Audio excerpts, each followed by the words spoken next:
Prime Minister. I will be running the questions for 45 minutes. I will call the First Secretary of State to answer the engagement questions. And can I welcome to the dispatch box? Thank you very much, Mr. Speaker. I've been asked to respond on behalf of my right honourable friend, the Prime Minister, and I'm pleased to tell the House that he is making a good recovery and is in good spirits. Mr. Speaker, the coronavirus pandemic presents us with one of the biggest challenges we have faced as a country in decades. Our message to the British public is clear: please stay at home to protect the NHS and to save lives. And as a government, we continue to take the right measures at the right time, guided by the science and the medical experts. I want to pay tribute to the enormous contribution that our NHS and other frontline workers have made to tackling this virus. We owe them an enormous debt of gratitude, and we will continue to do whatever it takes to support them. Our aim has always been, Mr. Speaker, to protect the NHS and to save lives, and with the public's incredible support, we are doing that by flattening the peak of this virus. Thank you, Mr. Speaker, for all of your efforts to ensure Parliament can meet and apply the scrutiny to government that we expect and we embrace. This House meets in challenging times. Together we can and we will defeat this virus. Can I echo the sentiments about the Prime Minister? We do wish him a speedy recovery. And it does allow me to tell the House that the Honourable Member for Rother Valley has withdrawn, so I will be calling Sir Keir Starmer and welcoming in his first outing to the dispatch box. Keir Starmer. Thank you, Mr. Speaker, and can I thank you, the House authorities and the staff for allowing us to meet in this way today, because it's important that we have this scrutiny. Can I also send all of our best wishes through the First Secretary to the Prime Minister for a full and speedy recovery. And I'm sure I speak for the whole House in sending our best wishes to all of those affected by coronavirus, and condolences of the whole House to all of those that have lost loved ones. And again, for the whole House, our deepest thanks to those on the front line risking their lives to keep us safe and our country going. Mr. Speaker, I promised that we would give constructive opposition with the courage to support the government where that's the right thing to do. And we all want and need the government to succeed in defeating coronavirus. But we also have to have the courage to challenge where we think the government is getting it wrong. And in that spirit, I want to start with testing. Testing is obviously crucial at every stage of the pandemic. But we have been very slow, and we're way behind other European countries. Now, the Health Secretary made a very important commitment to 100,000 tests a day by the end of April. But yesterday, the figure for actual tests was 18,000 a day, and that was down from Monday, which was 19,000 tests a day. So we're way behind the curve, and the end of the month is a week tomorrow. So what does the First Secretary expect to happen in the next 8 days to get us from 18,000 tests a day to 100,000 tests a day? First Secretary. The right honourable gentleman, congratulate him on his success being elected leader of the Labour Party. I will certainly pass on his best wishes to the Prime Minister. I know he would want to be here in person. And can I join him in paying tribute to all of our NHS and other frontline workers? He rightly raises the crucial issue of testing, which is going to be an incredibly important part of our strategy for transitioning from the current social distancing measures. But I do have to just correct him. Our capacity for tests is now at 40,000 per day. So I think that is an incredibly important milestone. And of course, he's right to say that in the final week that will require a big increase. But of course, with a project like this, it does require an exponential increase in the final days and the final week of the programme. I can reassure him that we are working with a range of commercial partners to boost the testing to get to that 100,000 tests per day. 2 of our super labs in Milton Keynes and Alderley Park are now fully functional, and Glasgow will be open later this week. Keir Starmer. Thank you very much to the First Secretary, and thank you for his kind comments. I didn't need correcting because I gave the figure for the actual tests a day. The First Secretary says that there's capacity for 40,000 tests a day. And I think it's really important that we fully understand what the First Secretary just said, because that means that the day before yesterday, 40,000 tests could have been carried out, but only 18,000 tests were actually carried out. Now, all week, I've heard from the front line, from care workers who are frankly desperate for tests for their residents and for themselves, desperate. They would expect every test to be used every day for those that need them. So there's clearly a problem.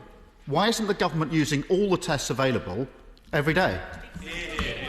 Secretary. Thank the right honourable gentleman, and it's important to pay tribute because there are two elements of this. Getting the capacity up is part of it, and we're making good progress, and I hope that he has conceded that point. The issue of then increasing the demand is something that we've got control over. Of course, we're making sure that the eligibility is broadened. Our focus, as I think he would agree, should be on frontline NHS staff, broadened out to care workers and other key workers, and then done in a way which the system can manage. We are confident that based on our test capacity that we will be able to deliver that, and we have in relation to the capacity itself and getting to the 100,000 target, a range of deals with Thermo Fisher, with Randox. We've got the AstraZeneca, GSK and Cambridge University working together to set up a new lab that we will deliver, and those tests will be crucial, not just in terms of controlling the virus, but allowing the country to move to the next phase. Keir Starmer. I'm grateful, and I welcome the fact that capacity has gone up. But it's not now a question of driving up demand. Demand is there. Last week, the Health Secretary said that every care worker who needed a test would get one. But the reality on the ground is very different, and there are very few tests indeed. And the position is this. If a care worker has symptoms of coronavirus, or a family member has symptoms, he or she has to self-isolate, quite rightly. To get a necessary test, they're then instructed to travel to a testing centre, which is often very many miles away. So an example is social care workers in Leicester are being told to go to the outskirts of Nottingham, a 45-minute drive, in order to get tested. There are lots of examples across the country of this. Now, there's an obvious problem with that system. Not all care workers will have access to a car. Because they've got symptoms or family members have got symptoms, they obviously can't use public transport, so it's little wonder we're seeing these pictures of half-empty testing centres. So it doesn't look like that's a good plan. And it's not about driving up demand, it's about tests where they're needed. So what reassurance can the First Secretary give to care workers on the front line that things will improve for them and fast? Secretary. Honourable gentleman, it is certainly about capacity. I've addressed that in my earlier answers, and also explained how we'll bridge the 100,000. It is about demand. We need to encourage those who are able to take the test to come forward. But he is right. He is right to say it's also about distribution and some of the logistical and, frankly, transport challenges that people, particularly some of those that he described, will have in terms of getting to the test. So we're working with the local resilience forums to make sure that we can distribute the tests as effectively as possible. We've got mobile labs to go to some of those areas for the hard-to-reach. We'll be using the Army, who have made, along with the other key workers, an incredible contribution to support that effort. But I just come back to the key point. I do think it's important to have a target and to drive towards a target. We are making good progress. We're confident we'll meet it. And I think that he should join with me as we engage in this national effort of saying to Labour's Welsh Health Minister, Vaughan Gethin, who has abandoned the Welsh target in Labour-run Wales of 5,000, that actually we need to work together in all four corners of the United Kingdom to make sure that we reach that national effort. It is about capacity, it is about distribution. We'll only be able to manage to hit that target if all of us come together to deliver on it. Keir Starmer.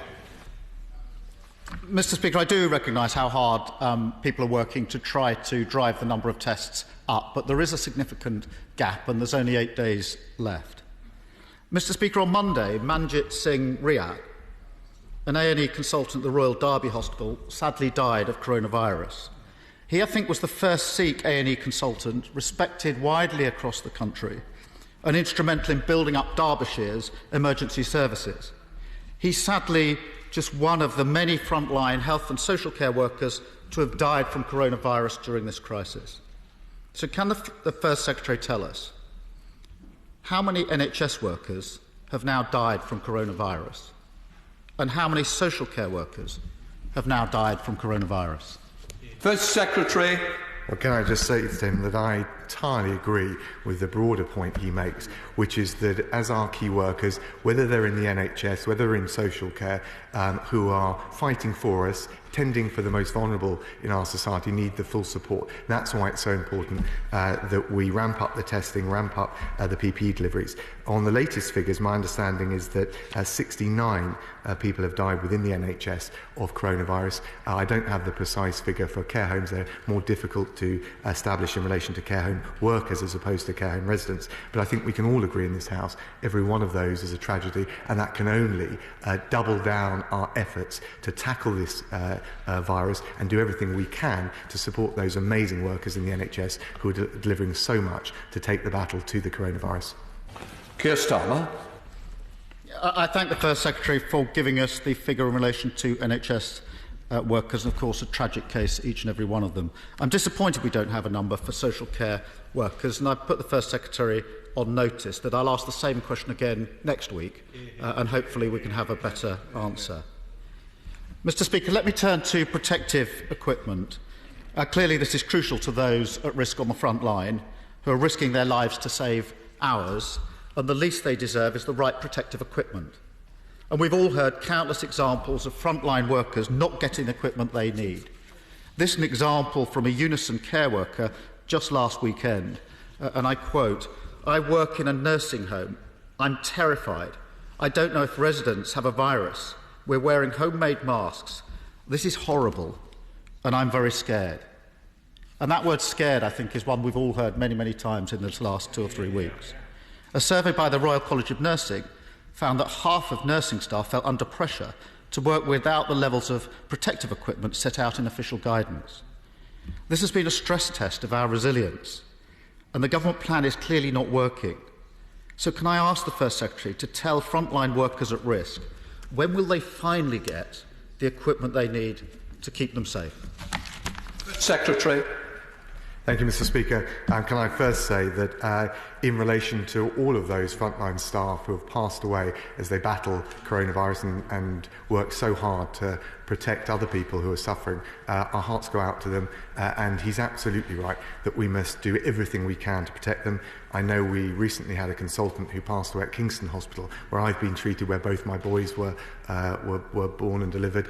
How important that is, how personal it is to so many of us, and we absolutely agree on the need to protect them. He will know that getting the PPE to where it needs to be is a massive international challenge that every country faces globally, from China to Germany. And we've done a huge effort to provide, for example, the ventilators which have bolstered the NHS during this incredibly difficult time. If we hadn't been able to do that, the NHS would not have been able to cope. Since the start of the outbreak, we've delivered 1 billion items of personal protective equipment, and tens of millions have been distributed via the devolved administrations. We recognise, though, that we've got to strive even harder in this incredibly difficult and competitive international environment to source the equipment. That's why we brought in my noble friend Lord Dayton, formerly Chief Executive of the London 2012 Olympics, who's been appointed to lead on our domestic efforts. We've delivered 34 million items of PPE across 38 local resilience forums. We've established the hotlines, the Royal Mail procedures, a new pilot website to make sure not only have we got the amount of PPE that we need to, but also that it can get to the most vulnerable and those on the front line who need it most. Keir Starmer. Can I join the sentiments of the First Secretary in relation to all of those working on the front line, and also pay tribute to all of those that have ramped up the capacity of the NHS. It's been incredible to see what's happened in the last few weeks, and I know that's been a huge effort. I do understand the challenge of getting the right equipment to the right place every time, but as the First Secretary knows, there's a significant gap between promise and delivery. And over the last few days, it's emerged that British manufacturers have got in touch with many members of the opposition, probably members across the House, saying that they offered to help produce protective equipment, but they didn't get a response from the government. Now, I do understand due diligence and that all the offers couldn't be taken up, but some of those who offered to help are now supplying to other countries. So they clearly could have supplied in this country, and something's going wrong. And there's a pattern emerging here. We were slow into lockdown, slow on testing, slow on protective equipment, and now slow to take up these offers from British firms. The Prime Minister has said this is a national effort, and he's right about that. So in that spirit, can I ask the First Minister to commit to working with the opposition to identify and take up these offers from British manufacturers for protective equipment just as soon as possible? First Secretary. Well, I thank the right honourable gentleman, although I don't accept his premise that we've been slow. We have been guided by the scientific advice, the Chief Scientific Advisor, the Chief Medical Officer, at every step along this way. If he thinks he knows better than they do, with the benefit of hindsight, then that's his decision. But that is not the way we've proceeded, and it's not the way we will in the future. He's mentioned offers from British businesses, and it's not quite right to say that they must have been acceptable for UK standards just because they're supplying different needs in different countries abroad. But what I can reassure him on this, 8,000 businesses have offered PPE in response to the government's call, and every business receives a response. 3,000 of those 8,000 are followed up where they got either the specification or the volume that makes it a sensible thing for the NHS to do. And he did make, I think, a sensible point about specifications and health standards. He will know from the reporting that in other countries that have distributed PPE without those high standards, they've been distributed with faults or flaws, they've had to be recalled, and health workers in those countries have had to go in isolation. So I appreciate that he wants to put pressure and scrutinise the government, but I think, and I hope he'll understand, the need to take the right decisions and to scrutinise very carefully the precious PPE that we're putting on the front line to protect our key workers. David Mundell, we've been unable to connect, so I now go to Ian Blackford with his first of his two questions. Ian Blackford. Thank you, Mr. Speaker. As the COVID-19 pandemic continues, we are reminded every day of the terrible toll that it takes on our society, but also of the heroic efforts by our frontline workers, and I would like to take the opportunity to put on record our gratitude for everything that they do. Mr. Speaker, it is now 34 days since the Chancellor first announced a package of economic support, at the time heralded as a package of support for all businesses and workers during this health emergency. And yet, 34 days on, thousands of businesses and individuals have found themselves with no income, with no support, and no end in sight, and all because of arbitrary cut-off dates and bureaucratic barriers imposed by this UK government. People are being left behind. Today, the Scottish National Party is leading a cross-party call for a universal basic income to finally protect everyone. It will put cash in people's pockets, and it will help ensure a strong economic recovery and a fairer society. Can the First Secretary of State give us a straight answer today? Does he support this proposal, or does he reject it? First Secretary. Thank you, Mr. Speaker. Well, first of all, can I pay tribute, along with the honourable gentleman, to the key workers that have served every one of our four nations. Can I also say, in relation to Scotland, that we recognise the UK-wide effort to tackle coronavirus, the RAF helicopters helping Scottish patients get treatment, the Regiment of Scotland setting up test centres in Glasgow, and the 11 million items of personal protective equipment that have been delivered from central UK government stocks to make sure that as one United Kingdom we defeat the coronavirus. I don't agree with his point on the universal income. The Chancellor has, I think quite rightly, adopted and announced a series of measures, second to none in the world, to support workers through the job retention scheme, to make sure that for those that don't qualify, other support like an increase in universal credit and working tax credit credits are able to deal with the challenge. And I think we need to have a very focused approach, providing the resources that we need to those that need it most. And a universal income without being based on need wouldn't provide that. Ian Blackford. Thank you, Mr. Speaker. Of course, the simple fact is that many people are being left behind. Many people are not getting an income just now. A universal basic income is the right economic policy at the right time. Mr. Speaker, its time has come. Over 100 members of Parliament from 7 political parties, parties from across the 4 nations and regions of the United Kingdom, have come together to support the solution. Polling shows that 84% of the public now support this. A universal basic income is a solution that will provide support for anybody, and crucially, it will leave no one behind. First Secretary of State, it's a solution that deserves more than the answer that we got just now. The government should think again, because we shouldn't be left in the situation that either the self-employed or those that are seasonal workers and others don't get the support they deserve. Will the government think on this again and do the right thing? Make sure that no one is left behind. Yes or no? First Secretary. I thank the right honourable gentleman, but as I made clear in my earlier answer, we want to make sure we provide the support to those who need it most. A universal approach, uniform without reference to need or income, or the most vulnerable in our society, is not the way I respectfully suggest to achieve it. Our plan is one of the most extensive in the world. It makes sure that workers receive 80% of their salary, up to £2,500. We've already extended this to June. We have made other forms of support available for those that don't qualify. He's talked about the self-employed or others who may not fall within the criteria of the scheme. I've made clear the increases to universal credit and the working tax credit basic rate, the mortgage holidays, the energy bill deferrals. That's the way we have a focused approach that is targeting the resources at those who need them most and allows our economy as a whole to pull through this coronavirus. We're now going over to Peterborough. Mr. Speaker, at this time of national emergency, many people are being forced to use their bank overdrafts. Yet the banks are charging 20% interest per year, which they're going to increase to 40% in July. At the same time, they're offering savers a pathetic interest rate of 0.1%.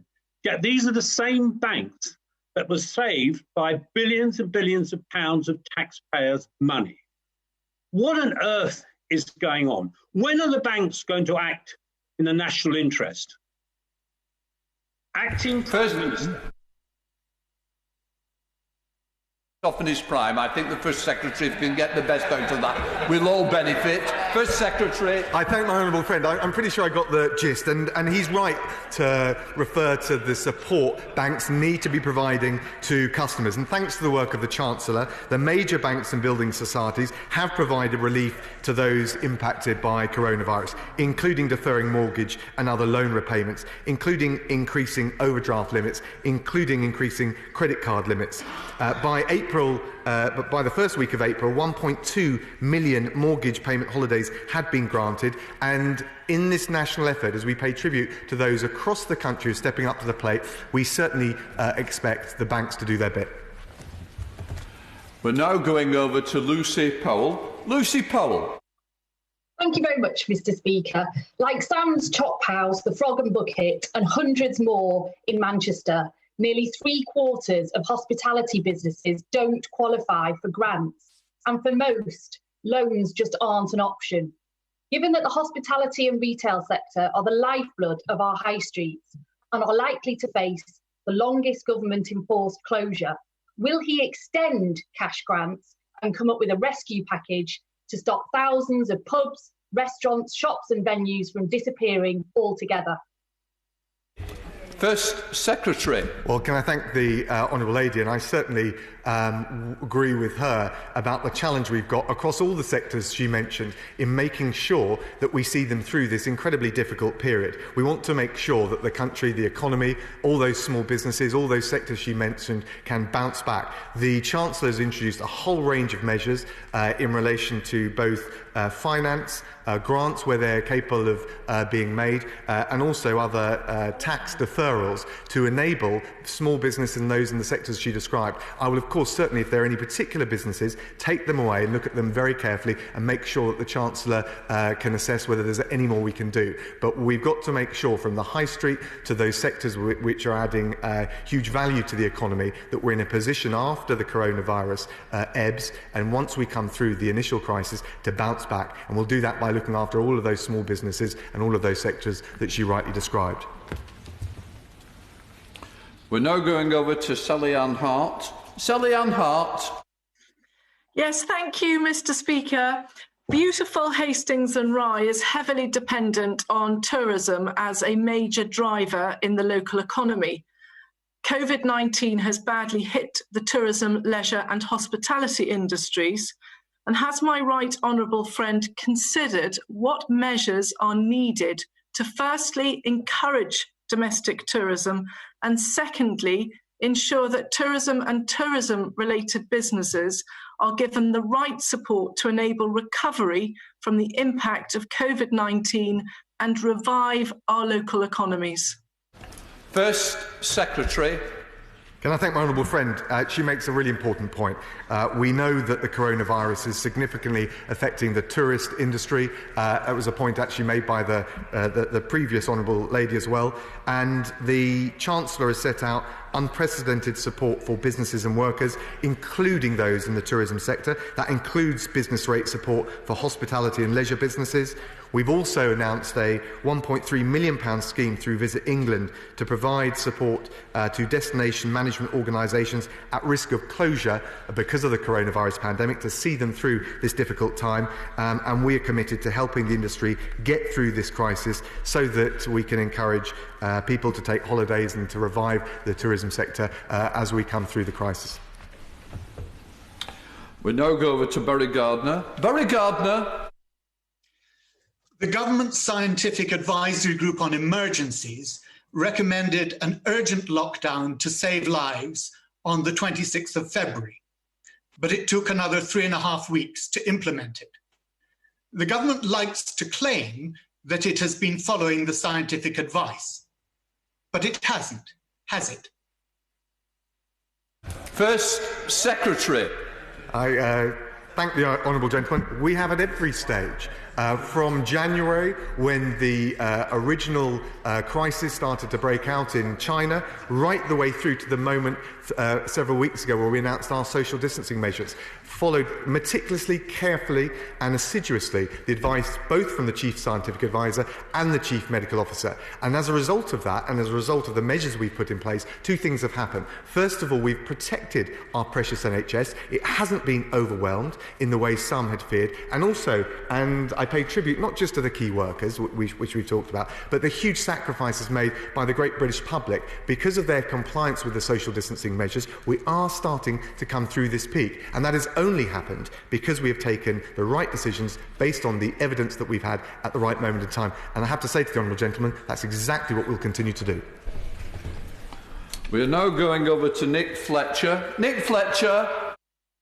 Thank you, Mr. Speaker. Can I ask what recent steps the government has taken to ensure that the NHS has adequate supplies of personal protective equipment? First Secretary. Can I thank the honourable gentleman? This has been raised already in this House. It's critically important, and I totally agree with him on the imminent need for getting the PPE to the places that need it most. Since the start of the outbreak, we've delivered 1 billion items of personal protective equipment. We've made sure we've distributed it via the devolved administrations so that all 4 nations get the equipment they need. We're also working through the local resilience forums with our local authorities and with the support of the military, and making sure, whether it's NHS key workers on the front line or care home workers, that everyone who needs it is getting the PPE they need. And with the help of my noble friend Lord Dayton, who ran the Olympics, we are going to ramp up even further our capacity to not just procure and produce PPE, but get it to where it's needed most. Naz Shah. Thank you, Mr. Speaker. At a time of national crisis, it's critical the government keeps its word. Local councils are ensuring communities get the support they need. I know this from the work that is taking place in Bradford. They are the government on the front line. Will he confirm the government will meet its promise to fund whatever is necessary and fully compensate them for all the cost and loss of income related to the COVID-19 crisis, and not just the funding already announced that only partially covers what the councils have already spent? First Secretary. She's absolutely right, and I pay tribute to the councils up and down the country who, whether it's through social care or the services that they need to provide to their residents, are doing an incredible job. And I can reassure the Honourable Lady that we've already announced an additional £1.6 billion of funding just this weekend to support councils delivering those essential services on the front line. We're now going over to Matt Vickers. Matt Vickers. Thank you, Mr. Speaker. I welcome the government's commitment to write off £13 billion of debt for hospital trusts across the country, freeing up our hospitals to work through the crisis and creating a firmer foundation for the NHS when we reach the other side. Can my right honourable friend confirm that the government remains committed to record levels of investment in the NHS so that the world's greatest health service can become even better? And would you be willing to look at the case for capital investment in the ageing but amazing award-winning North East Hospital? First Secretary. Can I thank the honourable gentleman? He will know that under this government the NHS will have record funding enshrined in law, the largest hospital building programme in a generation, 50,000 more nurses, 50 million extra GP appointments. In response to the coronavirus, the Chancellor has also launched a £14.5 billion coronavirus emergency response, of which £6.6 billion will go to the NHS. And in relation specifically to North Tees, we would encourage the Trust to continue to develop their plans and their priorities for local new NHS infrastructure, and we'll be looking very carefully at all of those. We're now going over to Stephen Kinnock. Stephen Kinnock. Thank you, Mr. Speaker. The Port Talbot Steelworks is the beating heart of the economy and the community in my Aberavon constituency. And there will be no post-pandemic recovery for our country unless we have a strong and healthy Welsh and British steel industry. The government's coronavirus large business interruption loan scheme is capped at £50 million, which is only 1/10 of what Tata Steel believes will be the cash flow impact on the company over a 6-month period. Will the government now urgently take steps to lift the loan cap to a level that will give our steel industry a fighting chance of surviving this crisis? First Secretary. Can I thank the honourable gentleman? He's right to refer to the business interruption loans. We've made grants of up to 25,000 available for small businesses. I understand the point he makes about the sector in his constituency. We have made changes to the loan scheme, principally to make it quicker to access. 12,000 loans have now been approved, and I know that the Chancellor is looking very carefully at the sector in his constituency, the steel sector, and all of those who are not directly benefiting from this particular scheme, to make sure that in the round we're providing the measures that we need in a targeted way to support all of the different crucial elements of the economy. James Sunderland. Mr. Speaker, one of the most striking features of the past few weeks has been the way in which so many public, private and voluntary organisations have bent themselves out of shape to deal with the pandemic, not least in my own constituency, for which a heartfelt thank you. Could I please ask the First Secretary to join with me in commending the remarkable resilience, initiative and spirit of the British people, and also perhaps to outline what he sees as the essential ingredients for getting our country through this? First Secretary. I think, my honourable friend, we're facing a challenge we have not faced for decades in recent memory, and it is a national effort and a team effort. So the critical ingredient is that the country comes together, as it has done, in this incredible national effort and national mission to defeat coronavirus. And like him, I pay tribute not just to the NHS workers, their carers and all those on the front line, but also to those in the voluntary sector, also to those, the people that we're understanding more and more are really also part of the key workers in our economy and our society, the delivery drivers, the people working in the supermarkets, and all of those who are steering us through this time of national crisis. Together we can rise to the challenge, and I'm absolutely confident we will rise to the challenge and come back as one United Kingdom, stronger than ever. We're now going over to Ruth Cadbury. Ruth Cadbury. Thank you, Mr. Speaker. For weeks, there's been a significant gap between promises from government and the reality that's been experienced by our constituents. So when will the government learn from the delays they've experienced so far, learn from other countries, and also learn from the success of the speed in which the Nightingale hospitals were delivered? When will they learn from the best in crisis decision-making and start to deliver solutions that fit the promises? First Secretary. Well, can I say to the Honourable Lady, first of all, she's absolutely right. With an unprecedented crisis, of course, we'll learn lessons. There is no country in the world addressing this crisis that doesn't. But she's also right to refer to the Nightingale hospitals, an incredible achievement in this country. People said that we couldn't build a hospital in this country at that kind of speed, and we've built several, with more to come. People have said that we wouldn't be able to get the 1 billion items of personal protective equipment. That's exactly what we've done. So we don't say that there are no challenges, and she's absolutely right to make the point that we need to learn the lessons as we go. But we're absolutely convinced that going along in a very deliberate way, learning the lessons, listening to the medical evidence, listening to the advice from the Chief Scientific Advisor, not just abandoning it, but following it consistently, that is how we will get through this crisis. And it's worth noting, Mr. Speaker, that one of the big risks as we go through this peak was the fear that we would find the NHS overwhelmed. It hasn't been overwhelmed. If you look at critical care capacity, if you look at the ventilators that we have managed to secure, the NHS has heroic individual achievements, but as an institution has held up well. And that is a good example of how we have risen to this challenge, and we will continue to do so. We're now going over to Nicola Richards. Nicola Richards. Thank you, Mr. Speaker.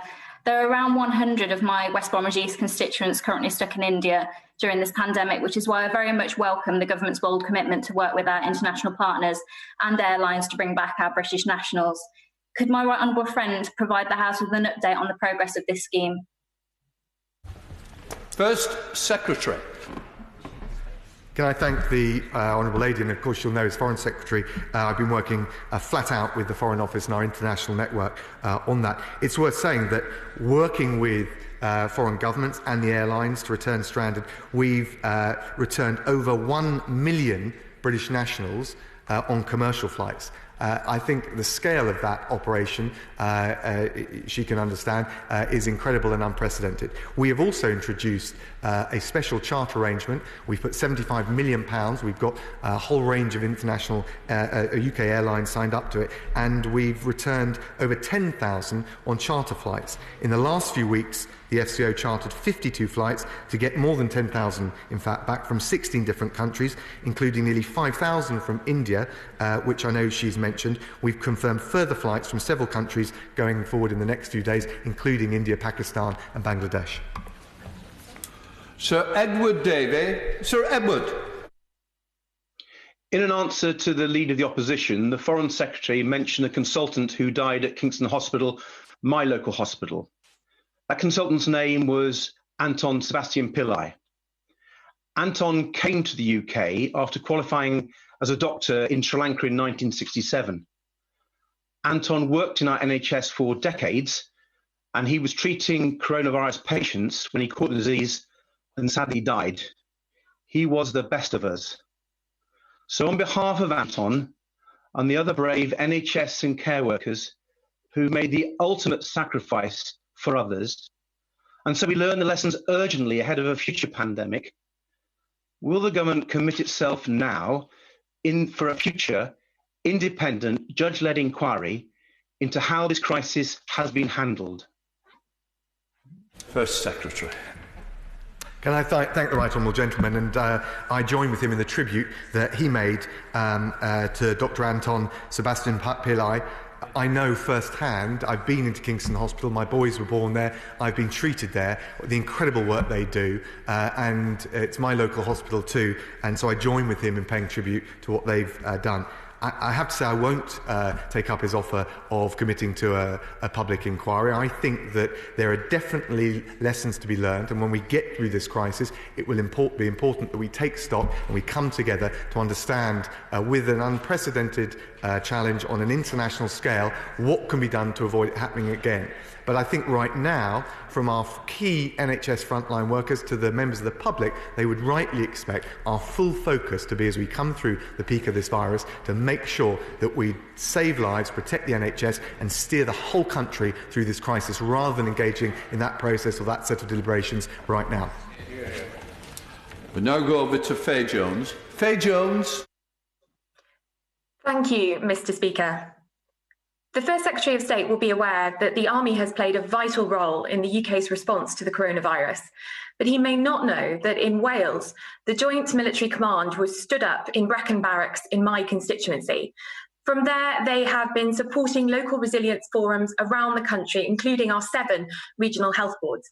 I'm extremely proud that Brecon is the home of the Army in Wales, and as the Ministry of Defence ponders the future for Brecon Barracks, will the First Secretary join me in thanking the Army for setting up the Joint Command so quickly and for working so hard? First Secretary. Can I thank my honourable friend? I absolutely join with her in paying tribute, as I did in relation to one of the questions in relation to Scotland, of paying tribute to the heroic effort that our armed forces are making in all 4 corners of the United Kingdom, in particular in relation to Wales. Our servicemen and women have worked tirelessly to help build the hospitals, drive the ambulances and deliver the PPE to where it needs it most. And along with the other key workers, we pay tribute, and we pay tribute to the fact that it is the UK Armed Forces in all 4 corners of the United Kingdom who are helping to deliver and get this country through the coronavirus challenge. We go across to Liz Saville-Roberts. Liz Saville-Roberts. Diolch, Lefarydd. If the lockdown is lifted in one nation or region because it's past the peak, we will see confusion and we will see people starting to move around, and that runs a risk of further infection. Will the First Secretary of State confirm that if the 4 nations approach is to be meaningful, the 4 governments must have an equal say, and that lifting the lockdown can only happen by the unanimous agreements of the 4 governments together? First Secretary. Can I thank the Honourable Lady? Can I first of all pay tribute to the administration in both Northern Ireland, Scotland and Wales. Through the COBRA meetings, we have, I think it's fair to say, had excellent cooperations between all 4 nations, and indeed with the current Mayor of London. That is critically important. If she looks at the social distancing measures, there has been a remarkable consistency in all 4 nations in terms of compliance. So I hope that we can continue to work together on a collaborative basis as we look towards the second phase. And certainly on behalf of the UK government, we are committed to doing that. We're now going across to Dr. Luke Evans. Dr. Luke Evans. Twycross Zoo in my constituency is world renowned for the conservation work and indeed protecting endangered species. But Twycross Zoo is now endangered itself, with overheads of £650,000 a month with no income coming in. They've joined together with people like Bristol Zoo and Chester Zoo and London Zoo, asking for £100 million from the government to help care for the animals. Will the government commit to support good zoos? So just like the animals they protect, the zoos will be here for us all to learn from in the future. First Secretary. Can I thank my honourable friend and absolutely agree with his question. We've got to look after the zoos and all of the incredible animals that they put on display for all of us. And I'm very pleased to be able to announce that as a result of our engagement and our consultation, we can announce a new zoos support fund which will be launched and open soon. It will be able to provide dedicated support alongside that already made available by the Treasury to help zoos care for their animals during this crisis. And I urge the zoos concerned to look at the range of financial support already available, but also to make contact with DEFRA officials so we can see how it can be best tailored for them. We now come to the final question. Angela Riedel. Angela Riedel. Thank you, Mr. Speaker. Last Sunday, the UK and 18 countries of the G20 endorsed a comprehensive communique on COVID-19 and future global pandemic preparedness. This much-needed action plan was then effectively vetoed by the USA as a part of its unfounded attack on the World Health Organization. Given that the Prime Minister is reported to have spoken to Donald Trump yesterday, can the right honourable gentleman assure this House that Britain believes that the World Health Organization is critical to the future of global health security, and that this country will not be drawn into the US President's disgraceful vendetta against the World Health Organization? First Secretary. Can I reassure the Honourable Lady, first of all, that we fully support the international efforts, and indeed we are a leading player, whether it's on vaccines or supporting vulnerable countries, in helping get through what is a global crisis. In relation to the WHO, we recognise that it has a role to play. It is not perfect, no international institution is. We do need to work to reform it, but we've made clear we consider it an important part of the international response, and the UK will continue to lead the way in that effort. Right, we're now going over to the statement. I want to tell people that we're running this for 45 minutes. The opening speeches will be for 10 minutes from the Secretary of State, 5 minutes from the Opposition and 2 minutes for the SNP. So in doing so, I now call the Secretary of State for Health